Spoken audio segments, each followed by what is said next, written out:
আমি আপনাদের কাছে আবার কৃতজ্ঞতা জানাচ্ছি যে যখনই আমরা আপনাদেরকে আহ্বান করি, আপনাদেরকে আসার জন্য অনুরোধ করি, আপনারা আসেন এবং আমাদের এই বিভিন্ন খবরগুলো সবাইকে জানাতে সহায়তা করেন। আজকে আপনাদের প্রতি কৃতজ্ঞতা। আপনারা আজকে খুব কম সময়ের মধ্যে আপনারা এসেছেন। ভাবলাম যে কী পরিস্থিতি হচ্ছে, কি হচ্ছে, এই ব্যাপারগুলো নিয়ে আপনাদের সাথে আবার একটু কথা বলি। কিছুক্ষণ আগে আমি আমার কমান্ডারদের সাথে, জিওসিদের সাথে কথা বলেছি। পরিস্থিতি এখন অনেক উন্নতি হচ্ছে। আস্তে আস্তে ধীরে ধীরে আমার ধারণা যে 3-4 দিনের মধ্যে পরিস্থিতি স্বাভাবিক পর্যায়ে চলে আসবে। তবে যারা এই সমস্ত অপরাধ করেছে তাদেরকে আমরা ছাড় দিব না। অবশ্যই তাদের বিরুদ্ধে আইন ব্যবস্থা গ্রহণ করা হবে। আপনারা দেখতে পাচ্ছেন আমার সাথে 2 নেভি চিফ এবং এয়ার চিফ আছেন। আমরা একসাথে কাজ করছি। কিছুক্ষণ আগে আমার প্রফেসর ইউনুসের সাথেও কথা হয়েছে। ওনার সাথে কথা বলে আমার খুব ভালো লাগলো। আমার কাছে মনে হয়েছে উনি অত্যন্ত আগ্রহী এই কাজটা করার জন্য, এবং আমি নিশ্চিত যে উনি আমাদেরকে একটা সুন্দর গণতান্ত্রিক প্রক্রিয়ায় আমাদের নিয়ে যেতে সক্ষম হবেন এবং আমরা এ থেকে উপকৃত হব। আর আমি দেখলাম যে স্টুডেন্ট এবং ভলেন্টিয়ার্সরা অত্যন্ত চমৎকার কাজ করছে। যেহেতু এখন ট্রাফিক পুলিশ ছিল না, তারা ট্রাফিকিংয়ের কাজ করছে, বিভিন্ন রাস্তা পরিষ্কার করা, যে সমস্ত ভ্যান্ডালাইজেশন হয়েছে যে সমস্ত স্থাপনাগুলোতে, ওগুলোকে পরিষ্কার করা। আমরা অত্যন্ত আনন্দিত যে তারা এই ভালো কাজগুলো চালিয়ে যাচ্ছে। আমি তাদেরকে অনুরোধ করব যে এই ভালো কাজগুলো যেন তারা চালিয়ে যায় এবং বিভিন্ন জায়গায় ঢাকার বাইরে যে সমস্ত লুটতরাজ অপরাধ সংগঠিত হচ্ছে ওগুলো প্রতিহত করার জন্য আমি তাদেরকে অনুরোধ করেছিলাম এবং তারা সেই কাজও করছে। এবং আমি নিশ্চিত যে আমরা সবাই মিলে একটা সুন্দর আবার স্বাভাবিক পরিস্থিতিতে আমরা ফেরত চলে আসতে পারব। আপনারা জানেন যে আমরা কেয়ারটেকার গভর্নমেন্টের প্রধান ডক্টর ইউনুসকে আমরা নির্বাচন করেছি অনেক আলোচনা করে। আমরা নিজেদের মধ্যে অনেক আলোচনা করেছি এবং সমস্ত রাজনৈতিক নেতৃবৃন্দের সাথে, স্টুডেন্ট কোঅর্ডিনেটরদের সাথে আলোচনা করেছি। আমার সাথে নেভি চিফ এবং এয়ার চিফ ওনারাও ছিলেন এবং মহামান্য রাষ্ট্রপতির সাথে আমরা আলোচনা করেছি এবং আলোচনা করে আমরা সর্বসম্মতভাবে সম্মত হয়েছি এবং ওনার কাছে প্রস্তাব দিয়েছি চিফ অ্যাডভাইজার ডক্টর ইউনুসকে করার জন্য এবং উনি এখন আমাদের চিফ অ্যাডভাইজার। কালকে আসবেন, কালকে হয়তো দুপুরে উনি এসে পৌঁছাবেন। আমি ওনাকে রিসিভ করতে যাব। আমরা ওনাকে সর্বতোভাবে সহায়তা করব।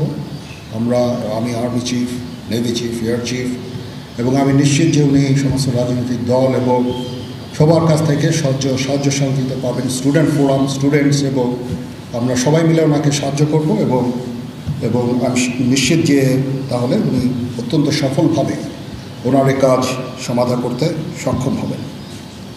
অনেক ধরনের গুজব চলছে। আমি জনগণকে আহ্বান করব এ ধরনের গুজবে যেন কান না দেয়। আমরা একটা চমৎকার পরিবেশে সুন্দরভাবে সবাই মিলে আমরা কাজ করে যাচ্ছি। আবার সেনাবাহিনী নিয়ে বিভিন্ন সেনানিবাসের মধ্যে বিভিন্ন কিছু হচ্ছে ইত্যাদি সমস্ত গুজব রটনা করা হচ্ছে। এগুলোকে আপনারা কান দিবেন না এবং আপনারা এই ধরনের গুজব ছড়াতেও দয়া করে সাহায্য করবেন না। আমি জানি সবাই এটা ইচ্ছা করে করেন না, হয়তো আউট অফ প্যানিক আপনারা এটা করেন। এই জিনিসটা থেকে নিবৃত্ত থাকলে এটা ভালো হবে এবং আরেকজনকে কোনো নিশ্চিত না হয়ে কাউকে এ ধরনের কোনো খবর সংবাদ আপনারা দেওয়া থেকে বিরত থাকবেন, তাহলে এটা আমাদেরকে সাহায্য করবে। পুলিশের পুনর্গঠনের কাজ চলছে। এখন পুলিশ প্রধান একজন নিয়োগ দেওয়া হয়েছে। আমি নিশ্চিত যে পুলিশের মনোবল আবার ফেরত আসবে এবং পুলিশ একটা প্রফেশনাল ফোর্স হিসাবে ভালোভাবে তাদের দায়িত্ব পালন করতে সক্ষম হবে। সর্বশেষে আমি আপনাদের নিশ্চিত করতে চাচ্ছি যে সেনাবাহিনী, নৌবাহিনী, বিমান বাহিনী সর্বদা জনগণের সাথে আছে এবং থাকবে এবং আমরা কাজ করে যাব, পাশাপাশি সবার সাথে মিলে কাজ করে যাব এবং আমরা একটা সুন্দর ভবিষ্যতের দিকে যেতে পারবো, ভবিষ্যতে পৌঁছাতে পারবো বলে আমি বিশ্বাস রাখি। আপনারা আমাদের সবাইকে সাহায্য সহযোগিতা করবেন। আপনাদের সাহায্য নিয়ে ইনশাল্লাহ আমরা এটা করতে পারবো। আপনারা মিডিয়া অলরেডি অত্যন্ত দায়িত্বপূর্ণভাবে আপনাদের সংবাদ পরিবেশন করছেন। আমি আবার আপনাদের কাছে এই জন্য কৃতজ্ঞতা জানাচ্ছি এবং ইনশাআল্লাহ আমরা সবাই মিলে দেশকে একটা সুন্দর একটা পরিবেশ আমরা সৃষ্টি করতে পারবো এই দেশে, এবং আমরা সবাই ভালো থাকবো ইনশাআল্লাহ। এখন আপনাদের যদি কোনো কোয়ারিজ থাকে, কোনো প্রশ্ন থাকে, আমাকে করতে পারেন। আমি যদি আমার জানা থাকে আমি অবশ্যই এটার উত্তর দেব। কালকে আমরা শপথ গ্রহণের জন্য যথাসাধ্য চেষ্টা করছি। একটা প্রস্তাব ছিল বিকালে করার, বিকালে খুব টাইট হয়ে যেতে পারে, কিন্তু উনি 2:10 দিকে হয়তো এখানে আসবেন। এটা মেবি ভেরি টাইট। আমরা হয়তো তাইলে রাত্রেবেলা রাত 8টার দিকে করতে পারি। হয়তো 400 জন লোকের উপস্থিতি এখানে থাকবে। এই পরিসরে আমরা শপথ গ্রহণের অনুষ্ঠান ইনশাল্লাহ করব।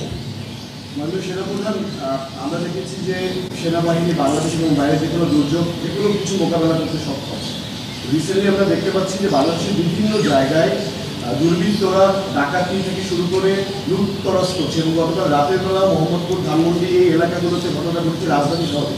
এবং এই বিষয়ে আসলে সেনাবাহিনী কি পদক্ষেপ নিচ্ছে, সাধারণ মানুষ কিন্তু উদ্বেগ উৎকণ্ঠার মধ্যে রয়েছে। হ্যাঁ, প্রথম কথা হচ্ছে যে আমি দায়িত্ব নিয়েছিলাম অবশ্যই, এবং আমি রাজনৈতিক নেতৃবৃন্দর কাছ থেকে কথাও আমি ওনাদের কাছ থেকে ওনাদেরকে আমি বলেছিলাম যে আপনারা আমাদের সাহায্য করেন, যে মুহূর্তে এই ট্রানজিশনটা হবে এ ধরনের সমস্যার সৃষ্টি হতে পারে, এবং ওনারাও আমাকে বলেছিলেন যে ওনাদের যতদূর সম্ভব সাহায্য করবেন। তারপরেও কিছু কিছু ঘটনা ঘটেছে।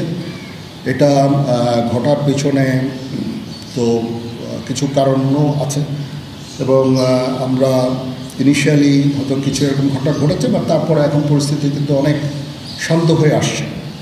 আমরা আমাদের যত স্ট্রেংথ আছে, পুলিশ কিন্তু নন এক্সিস্টিং, পুলিশ কোনো ডিউটিতে নাই। পুলিশের একটা বড় ফোর্স, এটার যে ভয়েড যেটা সৃষ্টি হয়েছে, এই ভয়েডটা সেনাবাহিনীর স্ট্রেংথ দিয়ে এটা পুরো করা সম্ভব না।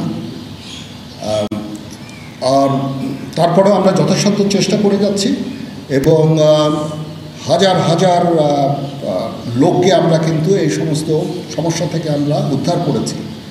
বহু পুলিশ, আমার জানা মতে বহু পুলিশ, অনেক থানা, তারপরে সরকারি কর্মকর্তা কর্মচারীদের রেস্কিউ করা, এই সমস্ত কাজগুলো আমরা করেছি। আমরা সমস্ত ইম্পর্টেন্ট জায়গা যেমন বিমানবন্দর, ডিপ্লোম্যাটিক এরিয়া, সেক্রেটারিয়েট, জাজেসদের অ্যাকোমোডেশন, তারপরে সেক্রেটারিদের অ্যাকোমোডেশন, এই সমস্ত গুরুত্বপূর্ণ জায়গাগুলিও আমরা প্রোটেক্ট করছি, এবং বিভিন্ন জায়গায় পেট্রোলিং করা হচ্ছে। তারপরেও একটা ইনিশিয়ালি 2-1 দিন এটা হয়েছে, সেজন্য আমি অত্যন্ত দুঃখিত এবং বিব্রত। যাই হোক, এটা আমার যে স্ট্রেংথ যা ছিল এটা নেভি, এয়ারফোর্সও তারা তাদের মতো করে করেছে। আমরা যথাসাধ্য চেষ্টা করেছি, তারপরেও কিছু হয়ে গেছে। এটা আমার জাস্ট সিম্পলি আমাদের এনাফ স্ট্রেংথ ছিল না।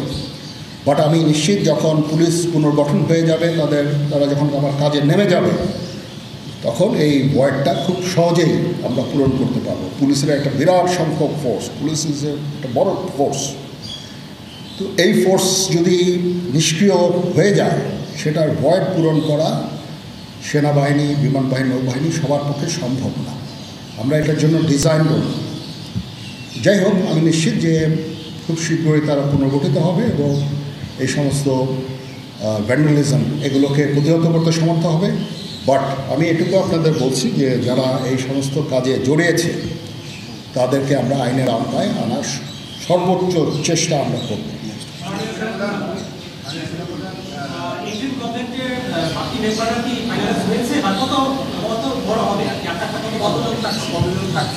আমার ধারণা আপাতত 15 জন হতে পারে, তারপরেও 2-1 জন আপ অ্যান্ড ডাউন এটা করতে পারে, এটা এরকম একটা সংখ্যক, এবং মোটামুটি একটা দাঁড়িয়ে যাচ্ছে।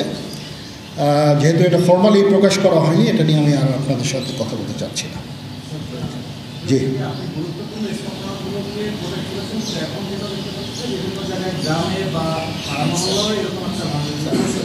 হ্যাঁ হচ্ছে, বাট সংখ্যা অনেক কমে এসেছে। 1 দিন 2 দিন, প্রথম 1-2 দিনে যেটা হয়েছে সংখ্যা অনেক কমে এসেছে। আমরা আনসার ভিডিপিকেও কাজে লাগিয়েছি, এবং আমি তো বললাম যে ছাত্ররা আমাদের সাহায্য করছে বিভিন্ন গ্রামে গঞ্জে। তারা এই কাজগুলোর মাধ্যমে, তাদের উপস্থিতির মাধ্যমে আমাদের সাহায্য করছে, এবং বিএনসিসিকেও আমরা এটা করতে আমরা হয়তো এমপ্লয় করব এই কাজে। আমি আমার যত ফোর্স আছে মিলিটারি সব অল ডিপ্লয়, এবং তারা তাদের সাধ্যমতো এই কাজে নিয়োজিত। আপনি বিব্রত বোধ করলেন কারণ আপনি নিরাপত্তার দায়িত্ব নিয়েছিলেন, সেখানে হয়তো এখন রাজনীতিবিদরা বললেন যে জেনারেল সাহেব আপনি নিরাপত্তার দায়িত্ব নেন, somebody has to take it. তো আমি আর তো কেউ নেওয়ার নাই, আমি নিয়েছি, এবং যদি কোনো ব্যর্থতা থাকে সে দায়িত্ব আমার। আমি আমার সাধ্যমতো চেষ্টা করেছি, এবং খুব কম সময়ের মধ্যে একটা স্বাভাবিক পরিস্থিতি ফেরত আসছে। বাট আমাদের আরও অনেক কাজ করতে হবে। ইনশাল্লাহ আমাকে একটু সময় দেন, আমরা এই নর্মালসিতে নিয়ে চলে আসবো ইনশাল্লাহ। ওকে, সবাই ভালো থাকেন, সুস্থ থাকেন, আল্লাহ হাফেজ।